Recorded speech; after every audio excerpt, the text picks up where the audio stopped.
My name's Jess Steele. I've been involved with trying to save Hastings Pier since it closed in 2006.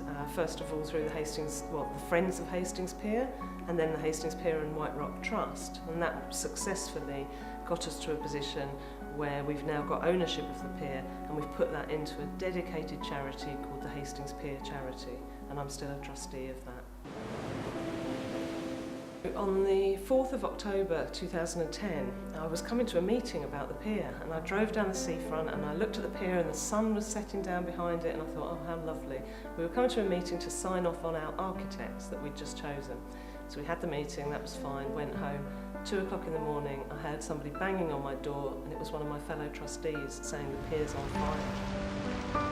It's about 95% severely destroyed by the fire on the superstructure build. What we now are turning our attention to is the supporting structure underneath that, which is the Victorian cast iron beams and the steel lattice work, but unfortunately most of the substructure has been destroyed.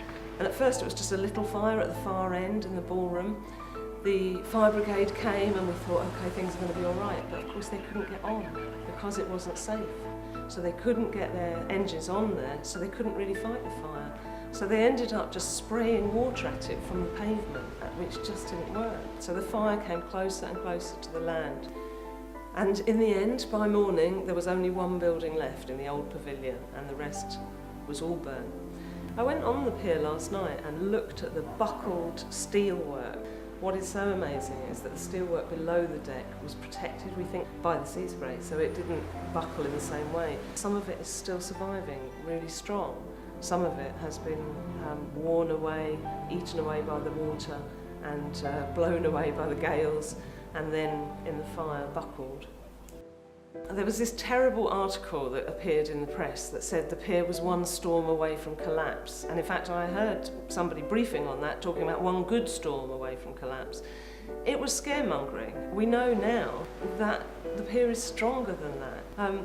But of course that had a huge impact locally made people feel it's impossible. And I think people over worry about the challenges of kind of wind and storms compared to the challenge of people caring about it. You know, I suppose I'm going to buy shares for my daughter in the pier. I hope that she gets to take her grandchildren on it. You know, it's that really long-term view, and the important thing is the fact that we've got a pier and that it's well maintained and well managed. We will reopen Hastings Pier in spring 2015. It won't be finished, as it were. Perhaps it will never be finished. It should always be changing season to season. People really, really like piers, and I hope that we'll get a lot of those people will come to Hastings.